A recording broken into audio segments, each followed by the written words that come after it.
महाराष्ट्र के विधानसभा चुनाव में समाजवादी पार्टी ने 2 सीटों पर जीत हासिल की है।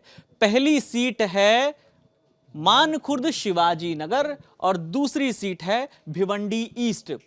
मानखुर्द शिवाजी नगर सीट इसलिए भी महत्वपूर्ण है क्योंकि यहां से अबू आजमी चुनाव लड़ते हैं, जो कि समाजवादी पार्टी के अध्यक्ष भी हैं महाराष्ट्र के। और साथ ही साथ मामला रोचक इसलिए भी हो गया क्योंकि यहां से एनसीपी के नवाब मलिक, उन्होंने भी चुनाव लड़ा। एक और नवाब मलिक की बेटी अणुशक्ति नगर सीट से उन्होंने चुनाव लड़ा, सना खान नाम है उनका। और उन्होंने फहाद अहमद, स्वरा भास्कर के हस्बैंड के रूप में भी उनकी एक पहचान है, उनको हराया। लेकिन यहां पर अपना चुनाव खुद हार गए हैं नवाब मलिक, और अबू आजमी ये चुनाव जीत गए हैं। 12,753 वोटों के मार्जिन से वो चुनाव जीत गए हैं। और इस लिस्ट में दूसरे नंबर पर रहे एआईएमआईएम के कैंडिडेट अतीक अहमद खान, नंबर 3 पर सुरेश बुलेट पाटिल और नंबर 4 पर रहे नवाब मलिक। नवाब मलिक को मिले हैं महज 15,501 वोट और जीत का मार्जिन 12,753 वोटों का है। बताइए जरा सपा की थोड़ी परफॉर्मेंस के बारे में और इन दोनों सीटों के बारे में। देखिए, सबसे पहले तो इंटरेस्टिंग चीज़ ये है कि समाजवादी पार्टी मांग रही थी 1 दर्जन सीटें, मतलब 12 सीटें। महाविकास अघाड़ी से उनकी मांग थी 12 सीटें देने की, मिली उनको 2 और लड़े वो 7 पर। मतलब बाकी 5 पर फ्रेंडली फाइट रही है उनकी अपने ही, मतलब महाविकास अघाड़ी गठबंधन से। तो जो 2 सीटें मिली थी, खफा थे। सबसे पहले अबू आजमी ने ही बयान दिया था कि उनको बिल्कुल भी, उनको लग रहा था कि उनको उतना जितना समाजवादी सीट शेयरिंग में समाजवादी पार्टी को जितना वरीयता दी जानी चाहिए थी उतनी नहीं दी गई। खफा थे तो उन्होंने फ्रेंडली फाइट रही बाकी 5 सीटों पर। लेकिन सबसे ज़्यादा इंप्रेसिव चीज़ ये रही है कि 2 सीटें जो ये लोग निकाल के लेके गए हैं वो अबू आजमी वाली, यहाँ नवाब मलिक को लेकर बहुत ज़्यादा चर्चाएं थी। आखिरी 1 घंटे में एनसीपी ने इनको, अजित पवार वाली एनसीपी ने इनको अपना सिंबल दे दिया। ये अपना नामांकन घोषित कर चुके थे कि मैं इस वाली सीट से लड़ने जा रहा हूँ। हुआ ये कि एनसीपी ने तो इनको दे दिया, लेकिन उन्हीं के महायुति के ही घटक दल, मतलब सबसे बड़े दल भारतीय जनता पार्टी ने खुल के विरोध कर दिया था नवाब मलिक का, कि भाई नवाब मलिक के साथ हम खड़े नहीं दिखाई दे सकते हैं। नवाब मलिक पर दाऊद इब्राहिम के साथ संबंध होने के भी आरोप हैं, लेकिन भारतीय जनता पार्टी ने इसका खुलकर विरोध किया था, कई सारे आरोप लगाए थे। अबू आजमी भी लगातार इनको लेकर हमलावर थे। इस सीट पर एक और इंटरेस्टिंग चीज़ है, अब आप जब विजुअल में देखेंगे, मैं स्क्रॉल करता जाऊंगा, कैंडिडेट्स देखिए कितने सारे हैं, कितने, मैंने लगभग 23 प्रत्याशी, 22 प्रत्याशी और एक नोटा, लगभग 23 लोग यहाँ मैदान, मतलब नोटा को मिलाकर 23 हैं, तो 22 प्रत्याशी इस सीट से मैदान में हैं। और अबू आजमी ने आप ये मानिए कि एक तरफा जीत हासिल की है, कि वोट का अंतर आप देखिए, 12,753 है। और जो नंबर 2 पर है वो एआईएमआईएम वाले हैं, नवाब मलिक, जिनकी सबसे ज़्यादा बातचीत हो रही थी, इनकी बेटी आपने जैसा बताया कि वो जीती भी हैं, सना, लेकिन नवाब मलिक हारे। नवाब मलिक भी पहले समाजवादी पार्टी में, देखिए एनसीपी जो है महायुति में आती है, शिवसेना भी महायुति में आती है, दोनों के कैंडिडेट यहां पर खड़े हैं और बीजेपी ने समर्थन नहीं करने की भी बात कही थी। तो मतलब इस सीट पर वो बड़ा घालमेल रहा, फ्रेंडली फाइट है। आखिरी समय में, आखिरी 1 घंटे में, मतलब आप ये मानिए कि जब नामांकन का चल रहा था कि हाँ बस अब घंटा भर बचा हुआ है, तब जाके एनसीपी ने, मतलब अजित ने बोला कि हम नवाब मलिक को अपना, मतलब सिंबल पे चुनाव लड़ेंगे उनके, और बिल्कुल भाजपा विरोध में उतर आई। इसीलिए आप ये जो तीसरे नंबर प्रत्याशी देख रहे हैं सुरेश पाटिल, इसीलिए उनको वोट यहाँ पर टिकट दिया गया। दूसरी जो सीट समाजवादी पार्टी ने जीती है, 2 सीटें जो जीती हैं उसमें से दूसरी है, वो है भिवंडी ईस्ट की सीट। यहाँ पर रईश कसम शेख हैं जो जीते हैं, उनको मिला है 1,19,687 वोट और 52,015 वोटों का लगभग अंतर है। नंबर 2 पर शिवसेना के संतोष मंजैया शेट्टी रहे हैं। यहाँ बहुत आराम से, ये लगभग शुरू होते ही, जब काउंटिंग शुरू हुई, पहले ही दूसरे राउंड से आगे हो गए थे और उसके बाद ये लगातार बढ़त बनाए रहे, थोड़ी बहुत बीच में बढ़त कम हुई। तो इस सीट पर अपेरेंटली बहुत ईजी फाइट रही है समाजवादी पार्टी के लिए। अब समाजवादी पार्टी के लिए ये जीत महत्वपूर्ण इसलिए हो जाती है कि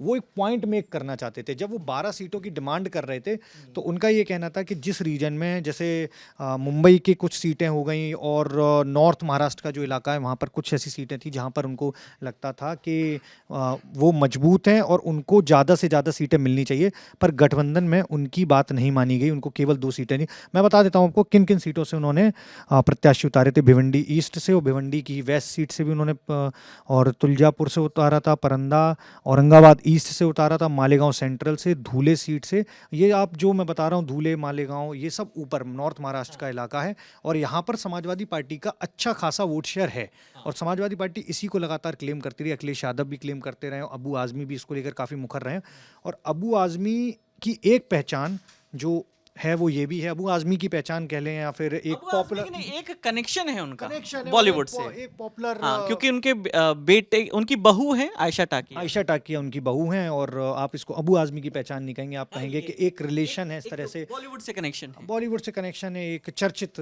रिलेशन आप कह सकते हैं। आयशा टाकिया के वो ससुर हैं और अपनी सीट पर तो वो बचा ही ले गए, साथ ही साथ एक और सीट मिली है। तो अब अबू आज़मी जो क्लेम किए थे, जो गठबंधन, जो मीटिंग के बाद गठबंधन, उनका ये भी था कि हमें मीटिंग तक में नहीं बुलाया गया है, हमसे तो बिना पूछे सीटें बांट दी गई और हमें तो 12 मांगे थे, हमें तो 2 ही दी गई और 2 दे दी गई तो देख लो 2 तो हम ऐसे ही जीत गए और अगर हमें सपोर्ट मिलता, फ्रेंडली फाइट नहीं होती तो चीज़ें बदल सकती थी। तो कुल मिलाकर इतने सारे प्रत्याशियों के बीच भी मेरे लिए सबसे ज़्यादा चौंकाने वाला ये रहा कि मुझे लग रहा था कि नवाब मलिक फाइट में होंगे, लेकिन जो नतीजे आए उसमें नवाब मलिक फाइट से तो बहुत दूर दिख रहे हैं। मतलब चौथे नंबर, दूसरे तीसरे पर भी नहीं, आप चौथे। AIMIM का आपको जब आपकी बेटी अपनी सीट से, अड़ुशक्ति नगर से आपकी बेटी जीत रही हैं, उसके बावजूद आप हार रहे हैं। पहले नवाब मलिक उसी सीट से लड़ते थे, बेटी के लिए खाली कर दी। बेटी के लिए खाली कर दी, खुद यहाँ पर आए और यहाँ से नहीं चाहती थी, यहाँ से ना तो महागठबंधन महायुति वाले चाहते थे ये लड़ें, कोई भी नहीं चाहता था। लेकिन जब चूंकि ये अनाउंस कर चुके थे और NCP की जो भी मजबूरी रही हो, NCP अजित गुट की बहुत सारी मजबूरियाँ रहती हैं कई बार जब सीटों का बंटवारा होता है और कोई प्रत्याशी आपका नहीं मान रहा होता है, तो उन्होंने कर दिया। NCP ने इस बार कई जगहों पर जो गठबंधन रहा है मायावती का, उससे अलग भी फैसले लिए हैं। कई बार बयानों से इत्तेफाक नहीं रखते दिखे हैं, जैसे बटेंगे तो कटेंगे, बटेंगे तो कटेंगे के योगी आदित्यनाथ के बयान पर भी उन्होंने बोला था कि इन्होंने अजित पवार ने कि हम इत्तेफाक नहीं रखते और इस तरीके के बयान नहीं दिए जाने चाहिए। और उनका, चूंकि जब आप इंडिया गठबंधन की बात करते तो इंडिया गठबंधन हमेशा भारतीय जनता पार्टी को घेरता रहा है अडानी के नाम पर, और उन्होंने अभी रिसेंटली एक इंटरव्यू दिया था पिछले दिनों जब एक मीडिया चैनल को, तो उन्होंने उसमें बोला था कि जब 2019 में भारतीय जनता पार्टी की सरकार बनाने की बात थी, इनकी सरकार गिराने की जब बात चल रही थी शिवसेना की, तो उस समय जो पूरी जो मीटिंग हुई थी जिसमें जो 80 घंटे की सरकार बनी थी, जिसमें अजित पवार चले गए थे, शपथ हो गई थी अर्ली मॉर्निंग, फिर वो वापस आ गए, देवेंद्र फडणवीस ने CM पद की शपथ ले ली थी। तो वो जो पूरा इंसिडेंट हुआ था, उनका ये क्लेम था कि वो एक मीटिंग हुई थी जो अडानी के घर पर, अडानी भी थे उसमें, शरद पवार भी थे, तो इस लाइन पर जाते दिखते रहे हैं। उसके बाद जो नवाब मलिक वाला था, ये बहुत रेडिकल मूव माना जा रहा था। माना जा रहा था कि खुद के ही दलों से आपने एक प्रत्याशी के लिए आप इतना लोहा ले रहे हैं और वो प्रत्याशी भी जीते नहीं हैं, चौथे नंबर पर रह गए। अबू आज़मी ने यहाँ से समाजवादी पार्टी का झंडा लहरा दिया। वो भी देखिए ना कि देवेंद्र फडणवीस और नवाब मलिक के बीच में आरोप लगा था, तो दाऊद वाली पूरी कंट्रोवर्सी थी, इन्होंने उनका नाम लिया और उन्होंने इनका नाम लिया और वो कंट्रोवर्सी उस समय काफ़ी चर्चा में भी रही थी। हाँ, मैं आपको थोड़ा सा बैकग्राउंड दे दूं तो अबू आज़मी 1 साल जेल में भी गए थे। 1993 का जो मुंबई बम धमाका था उसके आरोप में गिरफ्तार किया गया था, हालांकि सुप्रीम कोर्ट ने इसमें बाद में उनको बरी कर दिया था। इसके बाद ही इनकी राजनीतिक पहचान धीरे धीरे बढ़ती गई थी। मुलायम सिंह यादव की जो रणनीति थी कि वो उनको पार्टी को देश स्तर पर फैलाना चाहते थे, तो देश स्तर पर पकड़ बनाना चाहते, तो अबू आज़मी उसका महाराष्ट्र का एक बड़ा चेहरा थे, तब भी बड़ा चेहरा थे। आज अखिलेश का समय, आज भी अखिलेश का महाराष्ट्र के अंदर अगर कोई सबसे बड़ा हाथ है, सबसे बड़ा चेहरा है तो अबू आज़मी ही है। उन्होंने अपनी सीट भी जीती है और एक और सीट समाजवादी पार्टी की आई है, तो स्ट्राइक रेट भी ठीक ही है कि आप 7 सीटों पर लड़े, जिसमें 5 पर फ्रेंडली फाइट थी, उसके बावजूद आपने 2 सीटें। ये ओवरऑल समाजवादी पार्टी का प्रदर्शन रहा है। तो समाजवादी पार्टी ने इस चुनाव में 2 सीटें जीती हैं और ये बड़ी हार कहलाएगी नवाब मलिक की। अबू आज़मी के साथ उनकी फाइट थी और ये बड़ी हार है NCP के लिए। लगातार जो चुनावी नतीजे आ रहे हैं उसका एनालिसिस और जो भी हॉट सीट हैं उस पर हमारी नज़र बनी हुई है और कैमरे के पीछे हमारे साथी असद लगातार वीडियोस रिकॉर्ड कर रहे हैं। उदय ने भी बहुत साथ दिया है, बहुत सारे वीडियो लगातार रिकॉर्ड कर रहे हैं। मेरा नाम विकास वर्मा है, कई बार मैं अपना नाम बोल चुका हूँ। मुझे लगता है एस्टन आते हैं तो नाम ही नहीं बोलना चाहिए। चलिए देखते रहिए दी ललन टॉप, बहुत बहुत शुक्रिया।